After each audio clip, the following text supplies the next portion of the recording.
Israel responde a ataque surpresa do Hamas e bombardeia mais de 500 alvos em Gaza. Conflito fez mais de 1.100 mortos em 48 horas. Começaram os funerais das vítimas do sismo no Afeganistão. Equipas de resgate ainda procuram sobreviventes. Nobel da Economia atribuído a Cláudia Goldin por contribuir para uma melhor compreensão das diferenças entre homens e mulheres no mercado de trabalho. O exército israelita bombardeou mais de 500 alvos na faixa de Gaza durante a noite.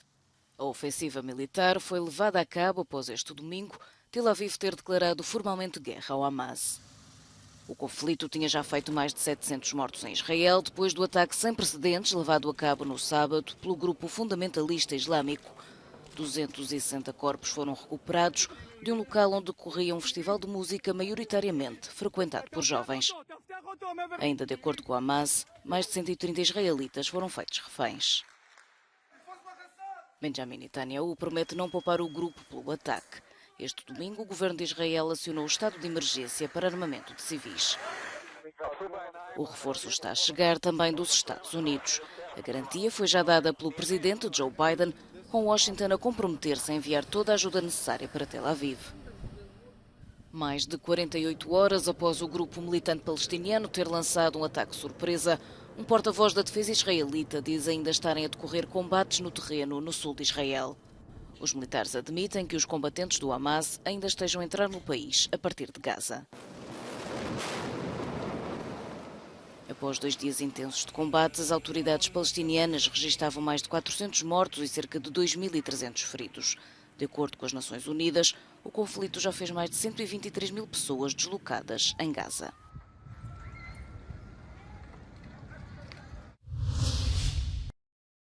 O que começou como um festival de música no deserto do Negev, junto à faixa de Gaza, terminou num cenário de caos e horror, depois deste sábado, um grupo de combatentes do Hamas ter irrompido pelo recinto e começado a disparar contra os participantes.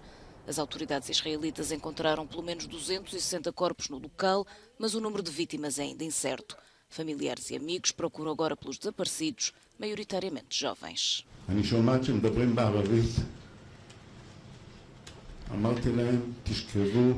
עם הפנים לרצפה, עם הפנים אחת לשנייה, תחזיקו את הידיים אחת לשנייה, לא לנשום אפילו, לעצור את הנשימה. זה לא היה קל, זה היה משהו כמו 30 דקות הייתי איתם בטלפון. And she was talking to me and said, "Mommy, help us, we don't know what to do." And I'm on the phone with her. And I'm saying, Mommy, we love you, it's okay. We're trying to find a way to take you out of there. We are sending people, and they know I'm lying because they don't have answers, and we didn't have any answer. Nobody had. O Hamas diz ter feito mais de 100 reféns, militares e civis após o ataque surpresa a Israel. Algumas das pessoas raptadas já foram dadas como mortas.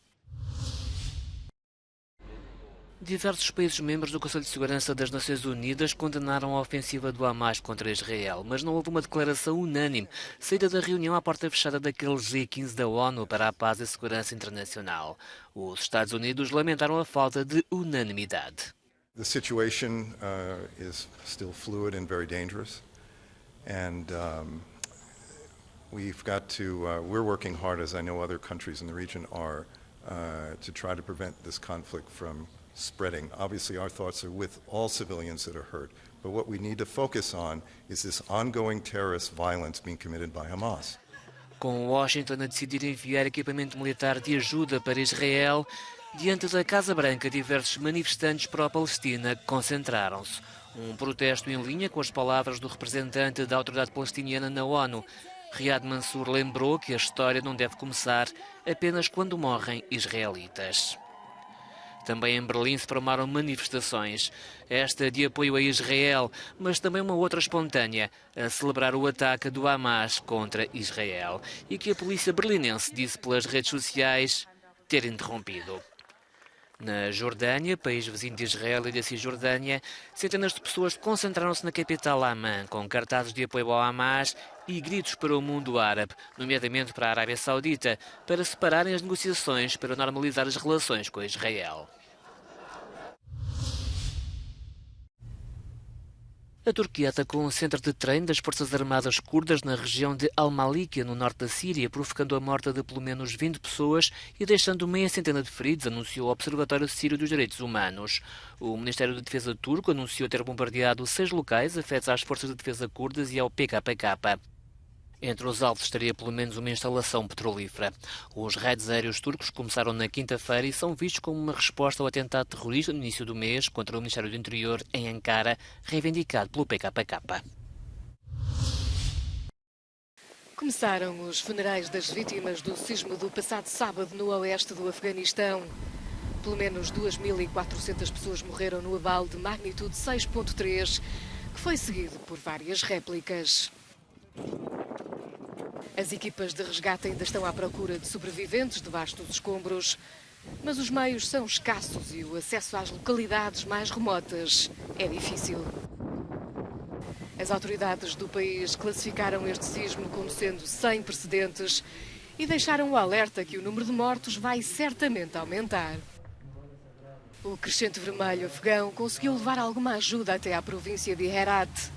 Estão a ser distribuídas tendas, assim como água, cobertores, roupas, utensílios de cozinha e alimentos. Voluntários também montaram um acampamento de emergência na zona para acolher as pessoas desalojadas. Os sismos são frequentes no Afeganistão. Em junho do ano passado, a província de Paktika foi atingida por um terremoto de magnitude 5,9 que matou mais de 1.000 pessoas e deixou dezenas de milhares de desalojados. Nas eleições regionais na Alemanha, a coligação do governo perde votos e a extrema-direita confirma a ascensão. Os 3 partidos que compõem o governo de coligação saíram derrotados nas eleições deste domingo, destacando-se o SPD do chanceler Olaf Scholz. Os Estados alemães da Baviera e Hesse refletem a forte subida do AfD. O Partido Alternativa para a Alemanha pode ser considerado um dos grandes vitoriosos das eleições, com uma subida de mais de 5 pontos nos 2 estados. Vitória amarga do liberal Xavier Bettel nas legislativas deste domingo no Luxemburgo. Com a quase totalidade dos votos contados, o partido no governo conseguiu aumentar os assentos no Parlamento de 12 para 14, mas a coligação que lhe garante a maioria dos 60 deputados está ameaçada pela fraca prestação dos verdes. Para já, o Partido Ecologista perdeu 5 deputados, deixando a coligação 2 lugares abaixo da maioria, enquanto o Partido Popular Social Cristão, da centro-direita, que liderava a oposição, mantém-se como preferido, segurando os 21 representantes conseguidos há 4 anos. Os sociais-cristãos reclamam o mandato do eleitorado para formar governo e em cima da mesa pode estar inclusive uma aliança com o Partido Democrático, do ainda primeiro-ministro Xavier Bettel, ou quem sabe, com o Partido Operário Socialista da centro-esquerda, os únicos com quem asseguraria a maioria do Parlamento. O objetivo de Luc Frieden, o líder dos sociais-cristãos, é formar uma maioria forte com um programa coerente. A direita espanhola manifestou-se em Barcelona este domingo contra a possibilidade de amnistia para os separatistas catalães, que está em cima da mesa nas negociações para a formação de um novo governo liderado por Pedro Sánchez. O primeiro-ministro em exercício falou em amnistia pela primeira vez na sexta-feira. Após a investidura de Alberto Núñez Feijóo falhar, Sánchez precisa do apoio dos Juntos per Catalunya para formar governo. O partido catalão tem exigido um perdão aos líderes envolvidos no movimento independentista.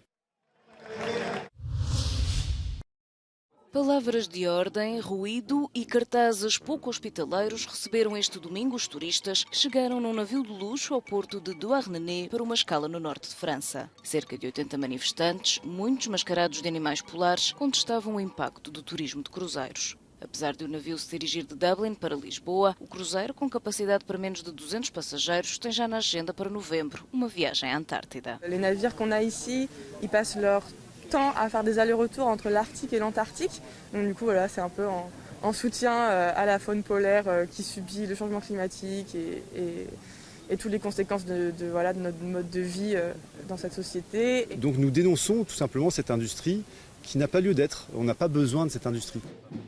Os organizadores da viagem garantem, no entanto, que as embarcações usadas pela empresa consomem apenas 1/5 do combustível usado pelos navios tradicionais.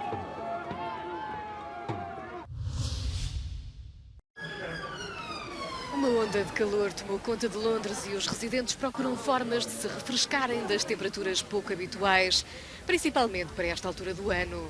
Os termómetros subiram até aos 25 graus. Esta onda de calor intensificou-se durante o fim de semana e nos próximos dias Londres deverá manter as temperaturas elevadas. A temperatura mais quente registada no Reino Unido no mês de outubro foi em 2011 em Kent, onde se registaram quase 30 graus.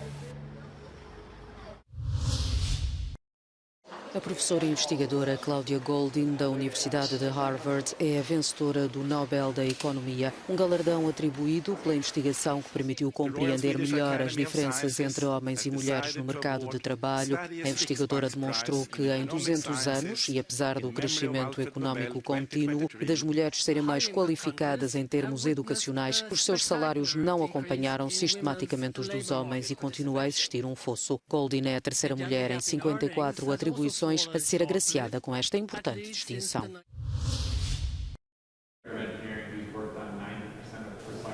Uma cerveja produzida a partir de águas residuais na cave de um prédio em São Francisco, nos Estados Unidos. Esta é a última criação de uma startup que pretende demonstrar como a água dos chuveiros ou das máquinas de lavar pode ser tratada de forma eficiente e reutilizada pelos 40 andares do edifício. A bebida foi produzida para chamar a atenção do público para o potencial inexplorado de fontes de água que à primeira vista podem parecer desagradáveis.